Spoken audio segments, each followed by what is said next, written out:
My name is George. I'm 72 years old. If you measured a man's life by the number of head gaskets he's replaced or carburetors he's tuned to perfection, I'd be immortal. I'm a mechanic. The word retired doesn't really fit. It sounds wrong, like a misaligned valve. Retirement is just a piece of paper from the government. Real life, for me, still smells like a blend of transmission fluid, antifreeze, and hot steel. My hands are a roadmap of my life. Busted knuckles, scars from slipped wrenches, and a deep-seated grime in the creases that no solvent can touch. Those are marks of honor. I believe in order, in the laws of physics, in the simple truth that for every action, there is an equal and opposite reaction.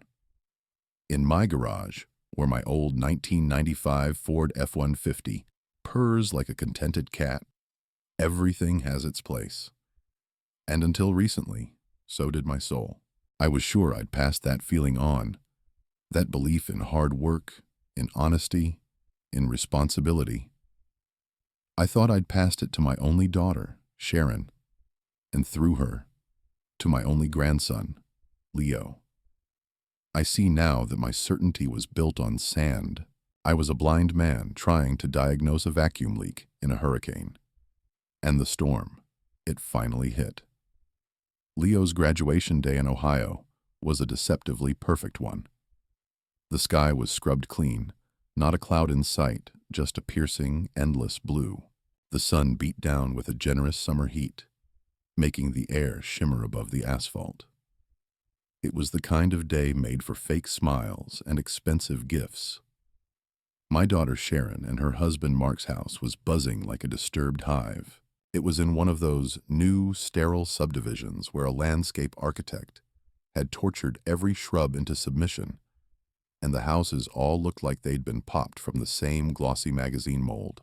Flawless emerald lawns, perfect paver driveways, and backyards specifically engineered for big, loud barbecue parties. And that's exactly where I was.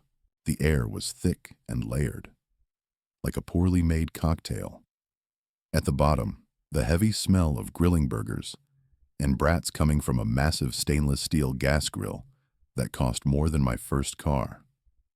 Above that, the cloyingly sweet scent of the guests' perfumes and colognes, and cutting through it all, the fresh, cloying smell of cut grass. I sat in a flimsy wicker chair at the edge of a massive wooden deck, feeling like a rusty lug nut in a Swiss watch. I held a paper plate on which a single, cooling hamburger patty sat looking gray and unappetizing. I watched. Mark, my son-in-law, was in his element. Dressed in a crisp white polo shirt and fashionable shorts, he floated from one group of guests to another, clapping men on the back and flashing a dazzling smile at the women. He was the conductor of this orchestra of ostentatious well-being. Mark was an IT consultant. I was never entirely sure what that meant, but I knew one thing. It made him money. A lot of money. The kind of money that let him completely erase from his memory who had propped him up and pulled him out of a financial pit when his first brilliant startup had collapsed like a soap bubble. Sharon, my daughter, was the queen of the ball. She wore a light, coral-colored summer dress that I was sure cost more than my monthly pension check. She was radiant, her laughter tinkling like a bell as she hugged her friends. Women just as polished and manicured as she was, with equally bright smiles and vacant eyes. She glanced my way a couple of times, and each time her smile faltered for a fraction of a second before she quickly looked away, as if I were an embarrassing stain on her perfect party. To them, I was the old grandfather chair, pulled out of a dusty attic for a garage sale. I was part of the family history, sure, but you wouldn't dare put me in the new living room made of glass and chrome. And at the center of this vortex was Leo, 18 years old, the man of the hour, tall, athletic, with a trendy haircut, where every strand of hair seemed to be in its own designated gelled spot. He wore a smug, confident smirk, the look of a man who knows the world is his for the taking. He'd just graduated with honors, and from all sides I heard snippets of conversation. Such a smart boy. He has such a bright future. Ivy League, no doubt. Hell, I was proud of him too, but my pride had a bitter aftertaste, like cheap gas. Beneath the glossy surface, I saw something that filled me with a dull, aching anxiety. I'd tried to talk to him earlier, right when I arrived. He gave me a clumsy, one-armed hug, his eyes still glued to his phone. "Oh, hey Gramps, glad you could make it," he'd mumbled over his shoulder, before disappearing into a crowd of his friends, all of them just as loud and sure of themselves. The climax came suddenly. Mark, climbing onto the top step of the deck, clinked a fork against his champagne flute. The chatter died down instantly. All eyes turned to him. "Friends, can I have your attention for a moment?" he boomed, his voice strong and practiced. "Today is an incredibly important day. The day our champion, our son Leo, takes his first step into the big wide world. Sharon and I, all of us, we are just obscenely proud of you, son. Your grades, your accomplishments, they're something else. And as we all know, with great work comes a great reward." The guests murmured their approval and applauded. Sharon, beaming, walked over to Leo, hugged him, and whispered something in his ear before kissing his cheek. And then Leo stepped forward. He scanned the crowd, and his eyes, like a spotlight, locked onto me. His smirk widened, twisting into a predatory grin, and he did the one thing that split my world in two. The life I had before that moment, and the cold void that came after. "Thanks so much, Mom, Dad," he said loudly, theatrically, so that every guest on that lawn could hear. "I really appreciate the kind words, but since we're on the subject of rewards—" He paused for dramatic effect, his gaze boring into me. "Grandpa George." Every head swiveled in my direction, as if on command. 100 eyes stared at my old flannel shirt I'd bought at Sears a decade ago, and my worn-out work jeans. I froze, a deer in the headlights. The paper plate in my hands suddenly felt impossibly heavy. "You promised," Leo continued, his voice ringing with a false rehearsed excitement. "Everyone remembers. You said it. Graduate with honors, and the keys to a brand new blue Mustang are in my pocket. So, where are they, Gramps? I already promised all my buddies we'd go for a ride tonight."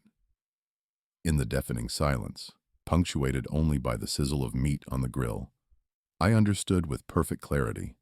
This was a setup, a perfectly planned and executed ambush. I had never, not with a single word, promised him a Mustang.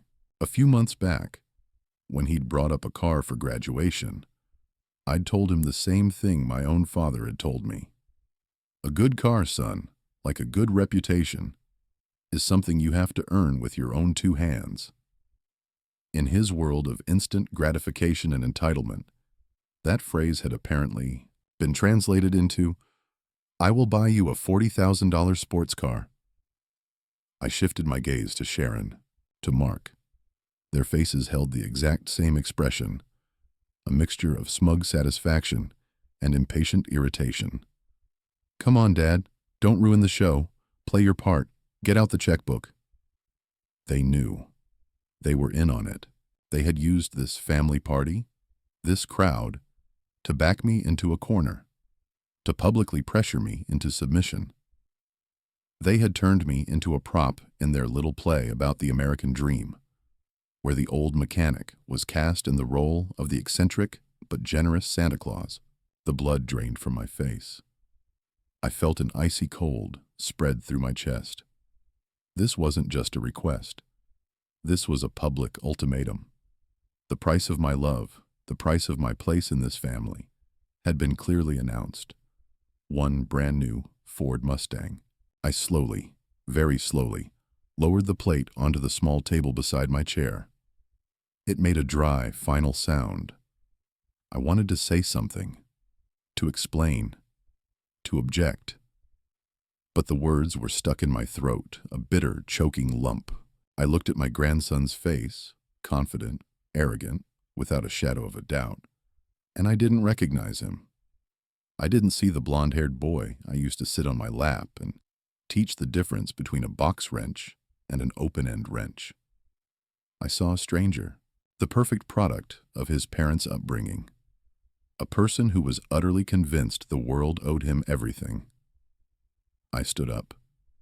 Every creak of the wicker chair sounded like a gunshot in the silence. I didn't say a word. What was the point? Everything had already been said. I just turned and walked, away from that deck, away from those shiny, smiling faces. I crossed their perfect lawn, feeling dozens of curious, judging, pitying eyes on my back. I walked toward my old pickup, which was waiting for me like a faithful dog on the street, parked away from the guests' gleaming German and Japanese sedans. Just as I was pulling open the creaky truck door, I heard Sharon's voice behind me, laced with a fake, theatrical sorrow, spoken just loud enough for me to hear. "Oh, please forgive him. He's gotten so sensitive and touchy lately. It's his age, you know." I started the engine. Its steady, familiar, honest rumble was the only sound of truth in that whole deceitful day. I pulled out onto the street, and as I drove down the flawlessly smooth asphalt of their perfect neighborhood, my mind, like an old, jamming film projector, began to clatter and spin through reels of the past. Reels that showed the true cost of their celebration today, a cost I had been paying year after year, in silence. A 40-minute drive. 40 minutes to cross not just the few miles separating their wealthy suburb from my modest neighborhood of old brick houses, but to cross a chasm of 40 years of memories. My F-150 isn't just a hunk of iron. It's my time capsule. The cracked leather on the steering wheel remembers the sweat and grease on my palms after 12-hour shifts at the shop. The worn passenger seat remembers a small Leo, his legs dangling, when I'd pick him up from kindergarten because Sharon was too busy. Every scratch on the dashboard, every spot of rust on the fender, it's not a flaw, it's a scar. And tonight all my scars were aching at once. 12 years ago, my kitchen. Mark sat at my table, in the same spot I eat my breakfast every morning. But it was a different Mark. Not the slick, confident alpha male I'd seen an hour ago. This was a gaunt, unshaven man with hollow, hunted eyes. His first genius IT company, where he'd invested all of his and Sharon's money, had just gone up in flames, leaving nothing but the ashes of debt. "I've lost everything, George," he mumbled, staring into his empty coffee cup as if the answers were at the bottom. "Just everything. We could lose the house. The bank's going to take it all. Sharon, she won't even talk to me. She's devastated." I looked at him in silence. My daughter's husband, the father of my future grandson. I had worked my whole life. Not just worked, I'd saved. I put away every extra dollar. My wife, Martha, God rest her soul, was still with me then. We were simple people, but we had a grand dream. We were going to buy a used Airstream trailer, hook it to my pickup, and just leave. For a year, maybe 2. We were going to drive across the whole country, see the Grand Canyon with our own eyes, swim in the Pacific, drive across the Golden Gate Bridge, listen to jazz in New Orleans. Our savings account at Huntington Bank had $62,300 in it. Our Airstream fund. Our dream fund. I stood up, walked over to the old heavy safe that had been my father's. I turned the dial, entered the combination. The door creaked open. I took out the checkbook. With Martha standing in the doorway, her lips pressed into a thin, silent line, I wrote a check. For $50,000. This isn't a gift, I said, my voice steady as I slid the check across the table to Mark. It's a loan, an investment in my daughter and my grandson. When you get back on your feet, you pay it back. No interest. Just get back on your feet for Sharon's sake. His reaction was like something out of a movie. He stared at the check, then at me, his eyes filling with tears. He jumped up, grabbed my hand with both of his, and started shaking it, like he was trying to pump water from a well. George, I don't know what to say. You saved us. I'm in your debt for life. I will never, you hear me, never forget this. I'll pay back every last cent, I swear. I believed him. And he just forgot. He built his new, successful business on the wreckage of my dream. He bought houses, cars, threw parties. He never once, not with a single word, mentioned the debt. At first I waited. Then I figured he was embarrassed. Then I just decided not to bring it up, to not rock the boat. And then Martha passed away. She never got to see the Grand Canyon. Our Airstream remained a glossy picture in an old issue of National Geographic that still sits on my coffee table. When Leo turned 14, Sharon and Mark, now firmly back on their feet, decided the public school in our area wasn't good enough for their boy genius. Dad, you don't understand. Sharon lectured me over the phone in her tone that tolerated no dissent. Your environment shapes who you are. He needs to be in a private school, Northwood Academy. The children of the right people go there. It's an investment in his future. That investment cost $20,000 a year. Their income was already solid, but so were their expenses.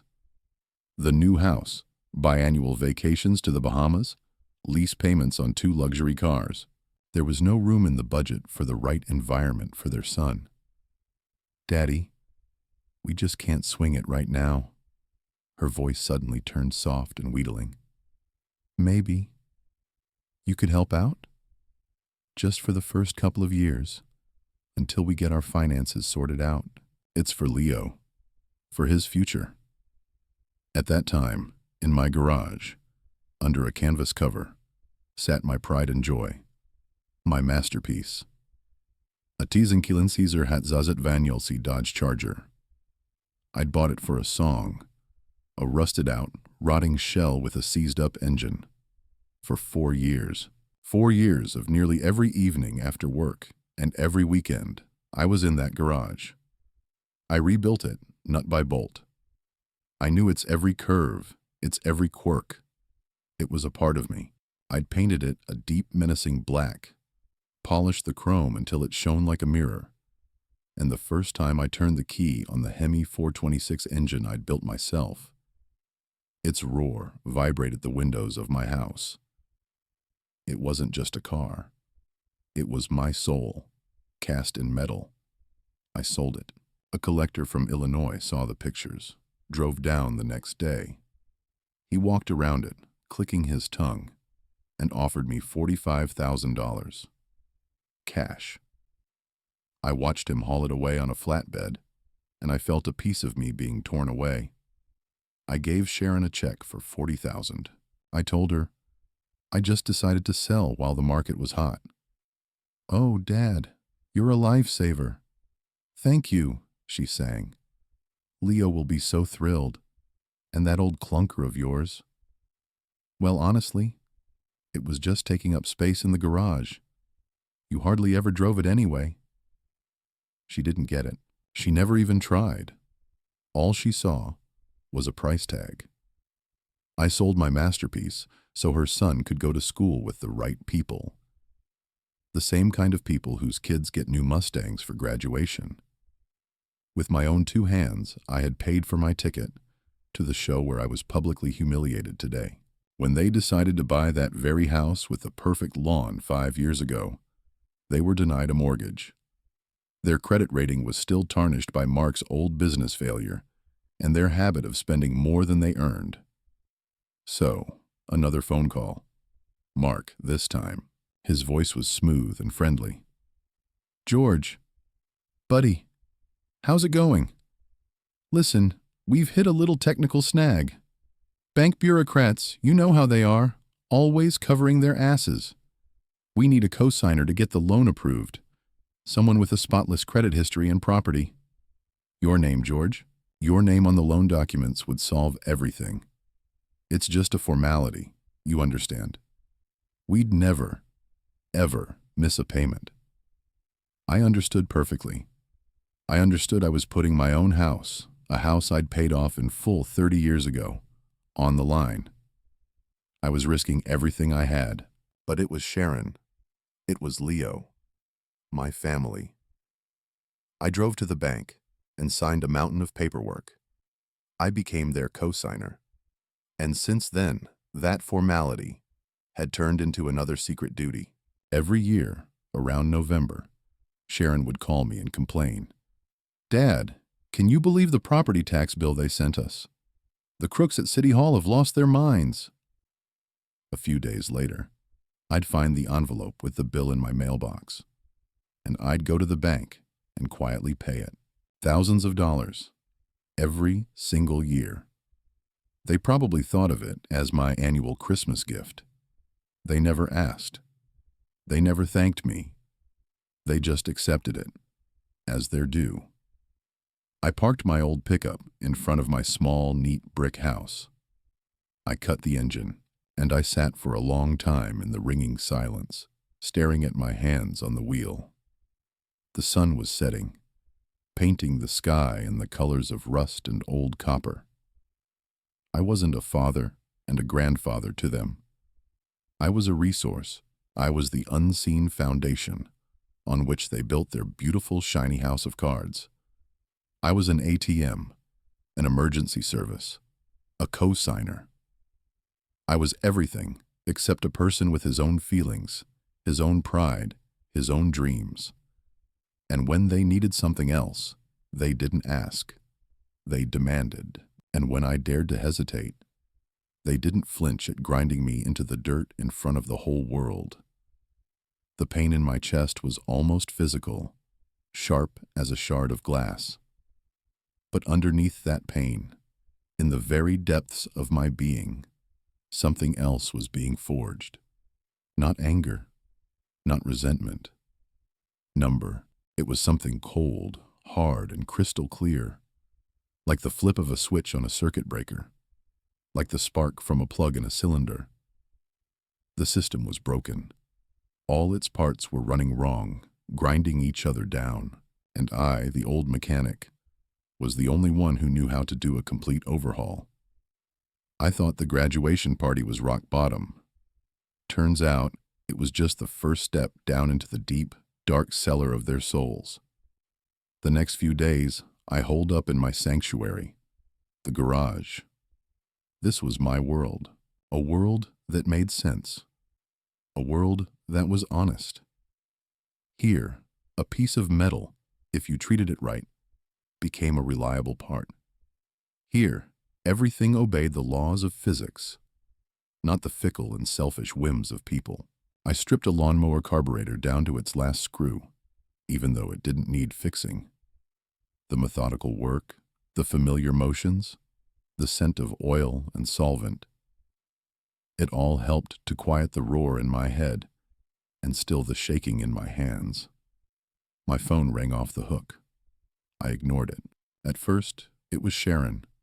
Short, angry bursts of ringing. Her number would flash on the screen, and I could picture her scowling face, her impatience. Then there was a single call from Mark.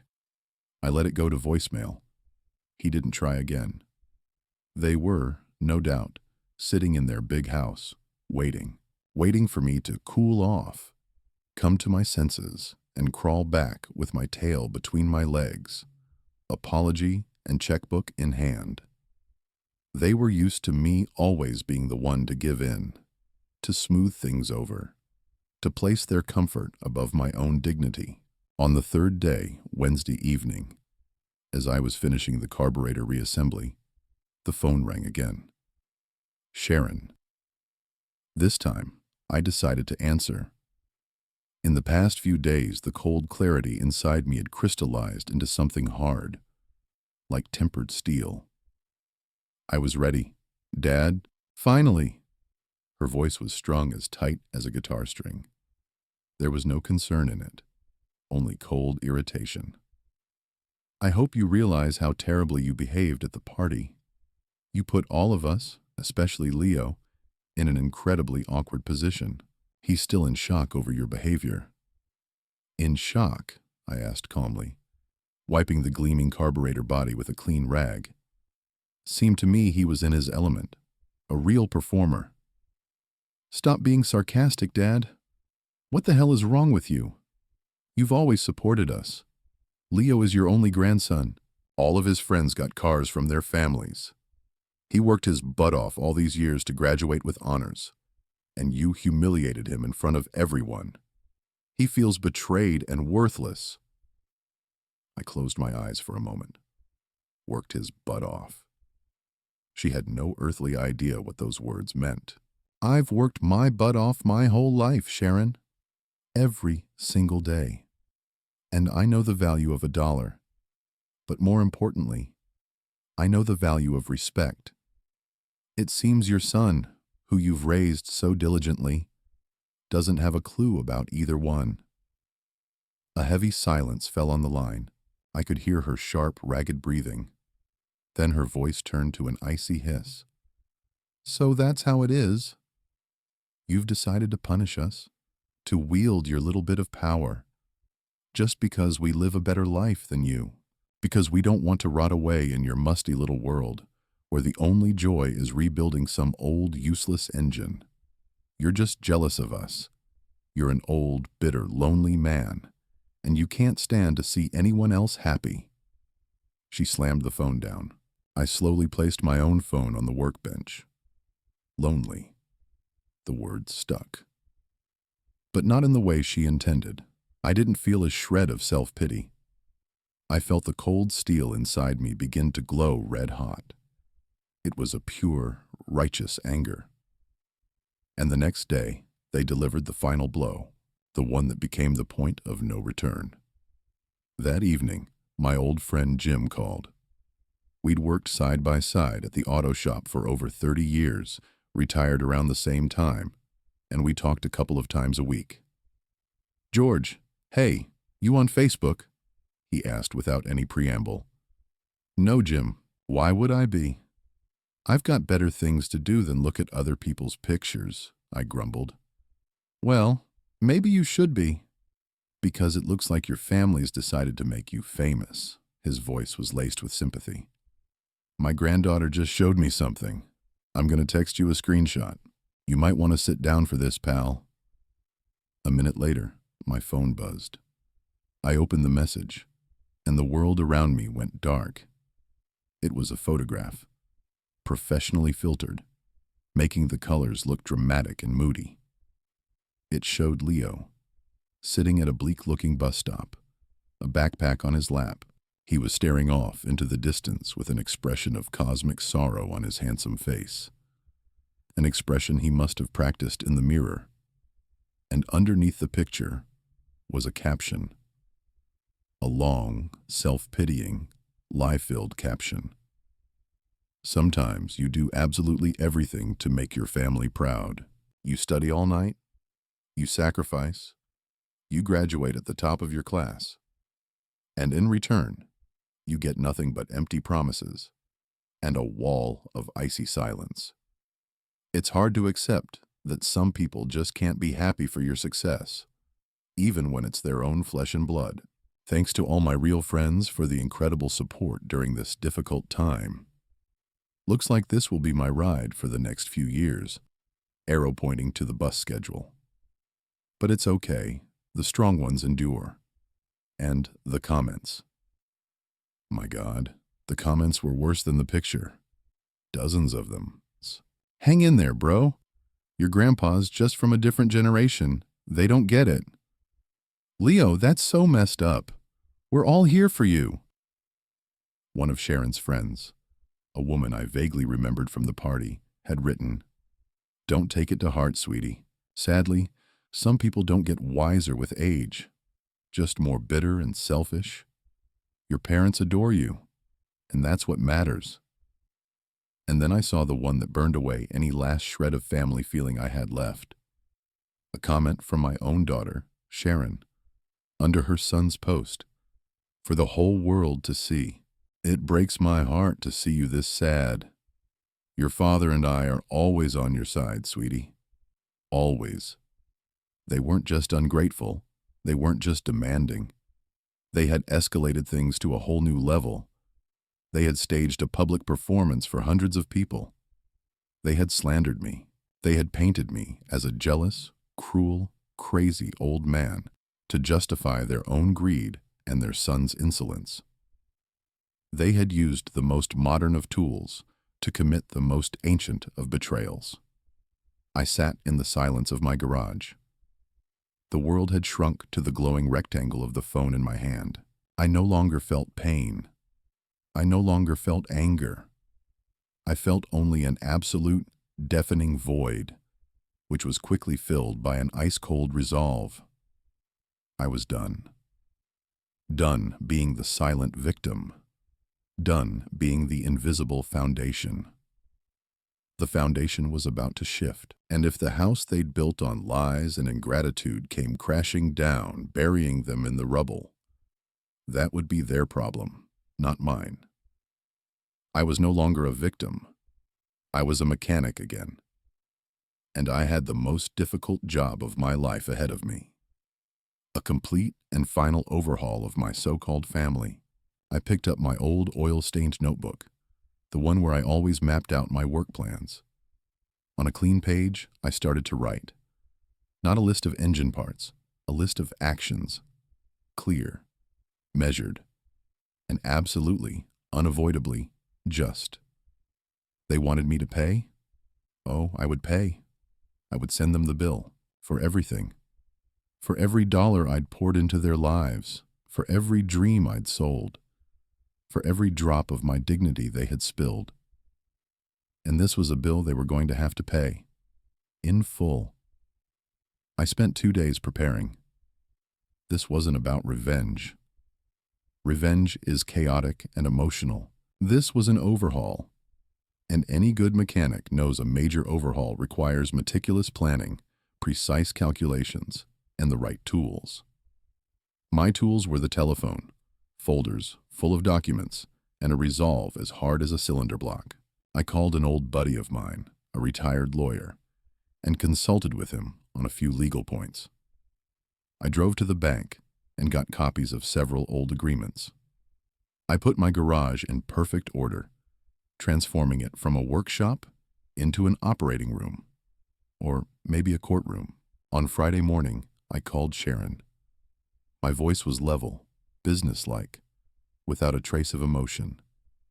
It was the voice I used to discuss parts and labor costs with customers. "Sharon, I want all of you to come to my house on Saturday. You, Mark, and Leo. 2 o'clock sharp.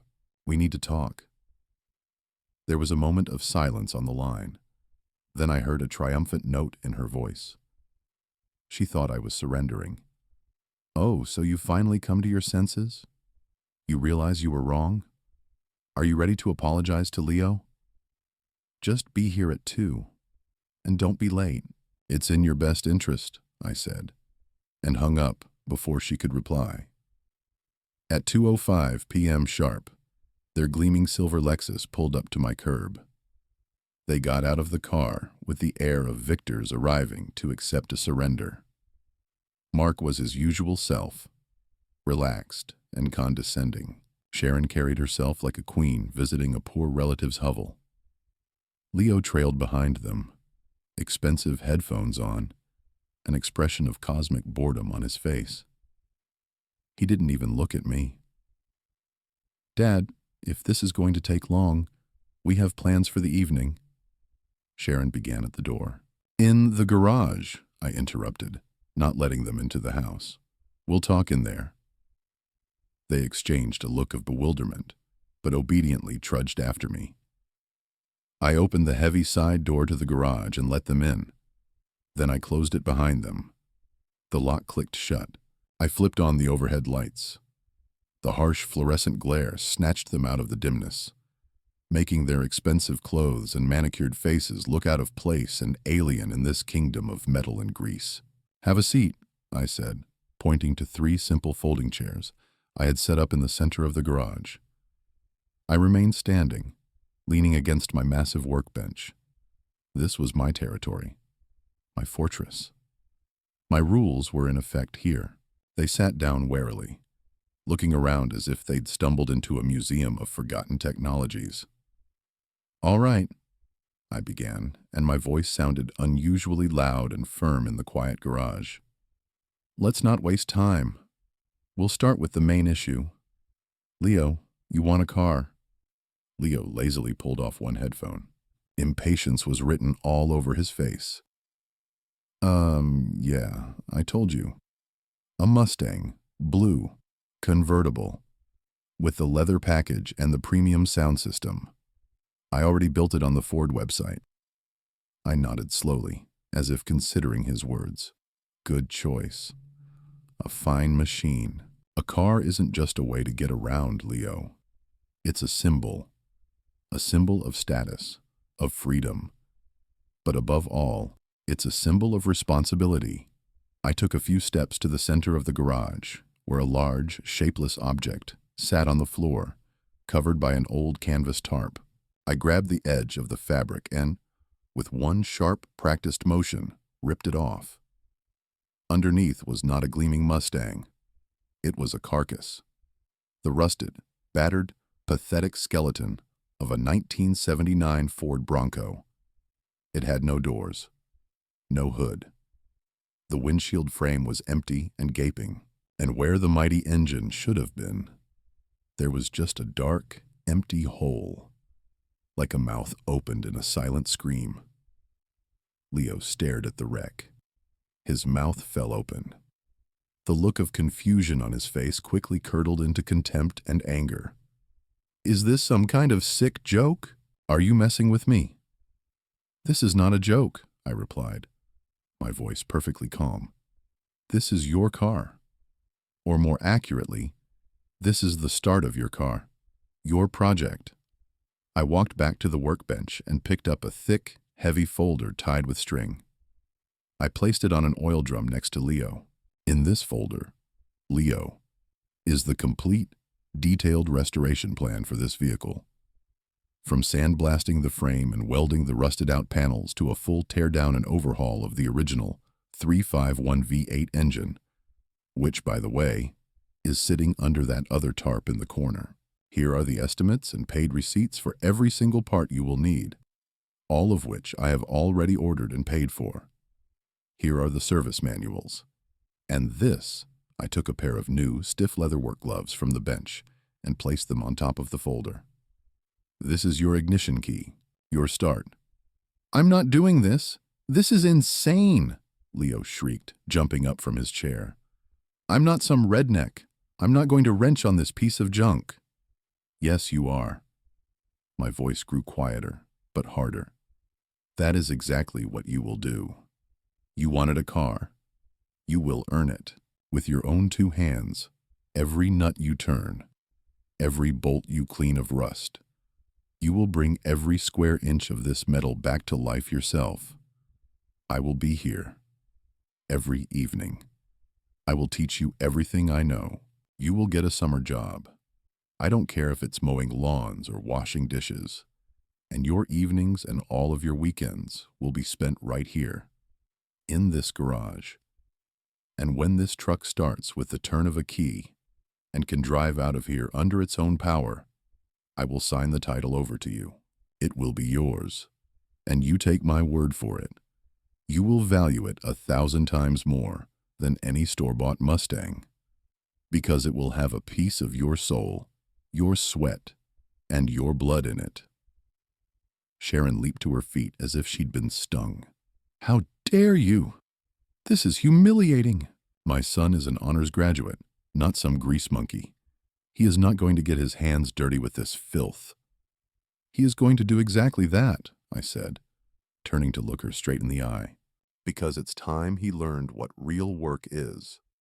Not just writing pathetic posts on Facebook about his broken dreams. But this is only the first part of our conversation. I picked up a second folder from the workbench. This one was thinner, but it looked far more official. Mark, this is for you. I held out the folder. He looked at me with distrust, then at the folder. His hands trembled slightly as he opened it. Inside were two documents. A photocopy of that very check for $50,000 from 12 years ago, and a formal letter drafted by my lawyer friend, a demand for repayment of the loan. I am giving you 90 days, Mark, I said distinctly, enunciating every word, to provide me with a formal, notarized repayment plan for the $50,000 debt you incurred 12 years ago to save your business. The sum, of course, will be adjusted for inflation over all these years. My lawyer has already prepared the calculations. They are in the letter. If I do not have that plan on my table in 90 days, I will be filing a lawsuit against you without further warning. This is not a request. It is not a threat. It is a statement of fact. Mark's face, normally ruddy and smug, turned the color of cement dust. He opened and closed his mouth like a fish on dry land. And finally, Sharon, I turned to my daughter. My heart clenched with pain at that moment, but I didn't look away. I had to see this through. I was at the bank yesterday.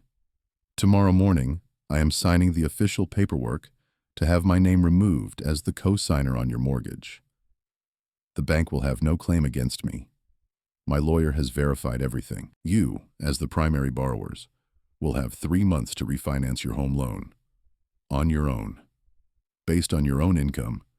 And your own, I hope, sterling credit history. Oh, and this year's property tax bill will be coming directly to you. My Christmas presents are over, for good. A silence so profound fell over the garage that I could hear the hum of the fluorescent lights overhead. They stared at me as if they were seeing a ghost. Not the kind old dad and grandpa, not the walking ATM they could shake whenever they wanted. They saw a stranger, calm, unbending, and utterly alien to them. You can't do this, Sharon stammered, her voice trembling. We're your family. I can do more than this, Sharon. I should have done this years ago. You took my help for granted. You took my love as a license to wipe your feet on me. You answered decades of my support with lies and public humiliation. So let me be clear. This is not punishment. This is the universe rebalancing itself. You are adults, successful people. So live like adults. Take responsibility for your words, for your actions, and for your bills. My financial support is hereby terminated. My moral support will be right here, I pointed at the rusted Bronco, next to your son, if he chooses to accept it. I walked to the door. Leo, I'll see you on Monday. 6 p.m. Work clothes are in the blue locker. Don't be late. As for you two, I looked at the petrified Sharon and Mark. It's time for you to go. It was like a dam burst. They shot up, both screaming at once. Sharon was crying tears of rage and helplessness, accusing me of every sin imaginable, calling me a cruel, heartless monster. Mark was babbling incoherently about lawyers, about how I couldn't prove anything. Leo just sat on the chair, pale, his eyes wide, completely knocked out of his comfort zone, staring into space. I didn't listen to their shouting. I just opened the garage door. The bright, merciless sunlight flooded in, blinding them. They stumbled out, squinting, slammed the doors of their Lexus, and tore away with a squeal of tires, leaving a cloud of dust behind them. I was alone, in my garage. In the silence, in the familiar smells of metal and old oil, I closed the door, and the gloom enveloped me again. But this time, it was cozy and peaceful. For the first time in long, long years, I took a deep breath. I felt no joy, no triumph. I felt a sense of peace. A deep, all-encompassing peace of a man who has finally put his workshop in order. The system had been broken, but now I was starting to fix it. I wasn't sure he'd show up. I spent the entire weekend in a state of tense anticipation, going about my business, but with one ear always cocked for the sound of a car. That Monday, from 5 o'clock on, I sat in the garage, laying out the tools we'd need for the first phase of the job, the complete disassembly of the interior. I listened to the sounds of the street minute by minute. At 5:45, I heard a car pull up. It wasn't the whisper of a silver Lexus. The sound was different. I peered out the window. A yellow taxi was parked at my curb. Leo got out, alone. A small backpack slung over his shoulder. He was wearing simple old jeans and a plain gray t-shirt. He paid the driver in cash and walked slowly up my driveway. He wouldn't meet my eyes. His usual confident swagger was gone, replaced by a hesitant, almost sullen shuffle. He stopped in the doorway. "I'm here," he muttered, staring at his feet. I stopped wiping down a wrench and nodded. "Good. That's the right decision. Work clothes are in the blue locker. Get changed. We'll start with the seats and the carpeting." Those first few weeks were pure hell. For both of us. Leo did everything with a poorly concealed disgust. He was clumsy and angry. Every slipped wrench or stubborn rusted bolt would trigger a flash of rage.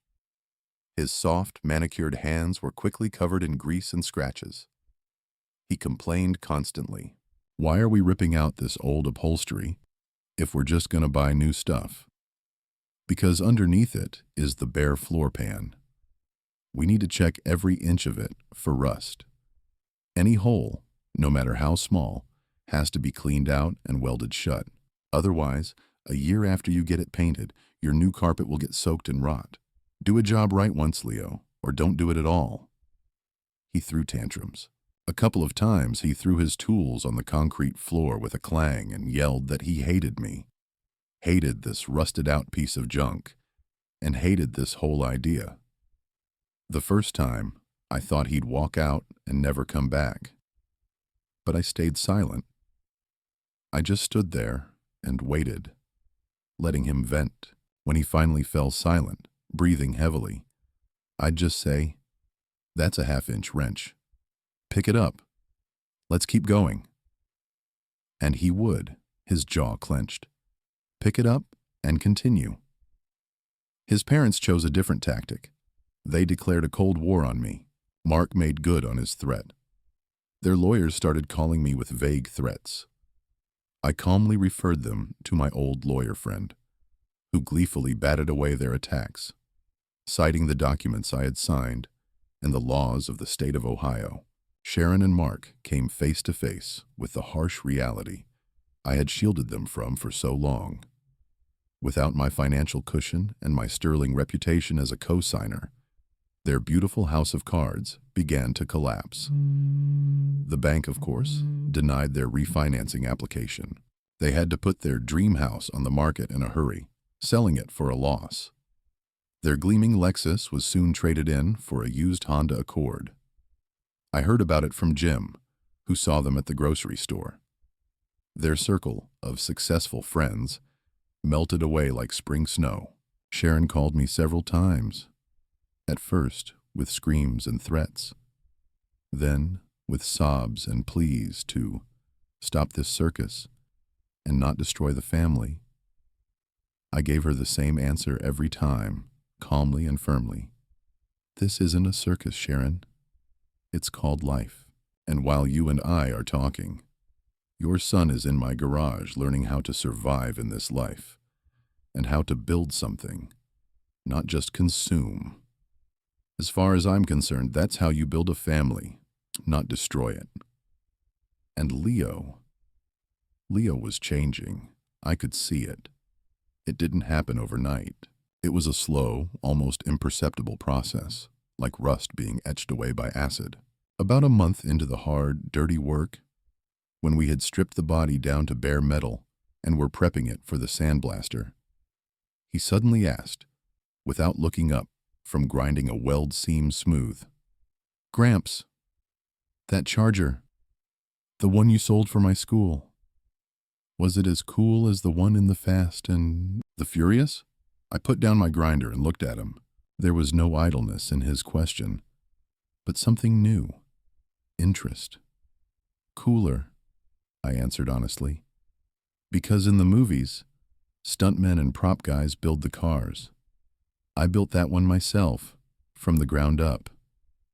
Just like we're building this one. And that's a different feeling, Leo. A whole different feeling." We started to talk, at first, only about cars. About the difference between V engines and straight sixes. About types of suspension. About how to apply body filler correctly. Then, gradually, our conversation started to move beyond the garage. He started talking about school, about his friends, about his plans for college, which now, without the family's financial backing, seemed foggy and distant. And I told him stories about my youth, about starting at the shop as a green kid, wet behind the ears, about how I met his grandmother, Martha, about our dream of traveling. He listened, soaking it in. He'd never asked me about any of this before. He was looking at me, not as the family ATM, but as a person with a history. One day, as we were grunting and groaning, wrestling the heavy, newly rebuilt and painted engine back into place, he wiped the sweat from his forehead with his sleeve and said, "My dad, Mark, he said you were just a cheap old man who pinches every penny, but you spent a fortune on all these new parts and the paint." I tightened the last mounting bolt and straightened up. "Money is a tool, Leo.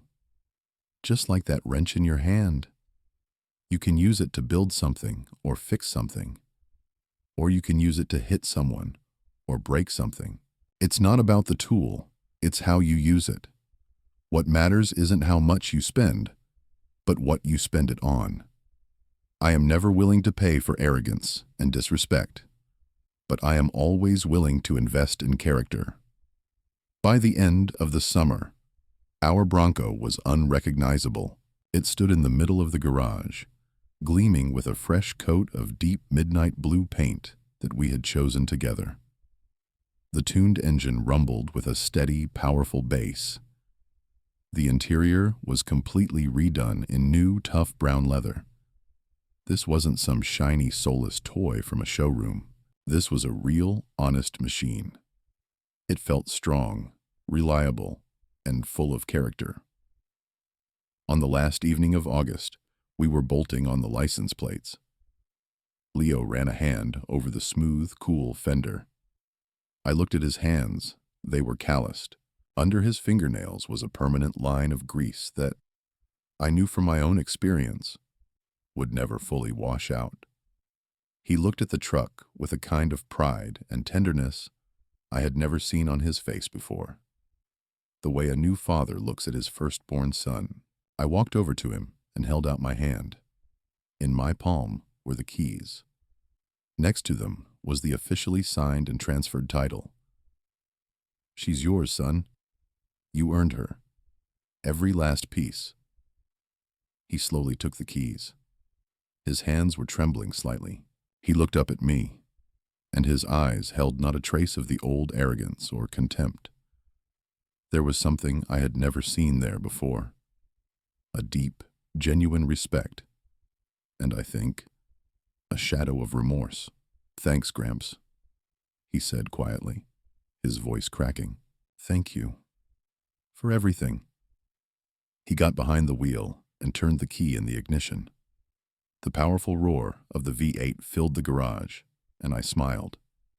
He backed out onto the street, and I watched the blue taillights of his truck disappear into the growing twilight. I was alone in my garage, in the silence. I put my tools away, wiped down the workbench. The air smelled of paint, gasoline, and accomplishment. I hadn't gotten a single cent back. I hadn't gotten an apology from my daughter or her husband. But I had gotten something immeasurably more valuable. I had gotten my respect back. I was free. I had stopped being their resource and had become a person again. I went back to my life.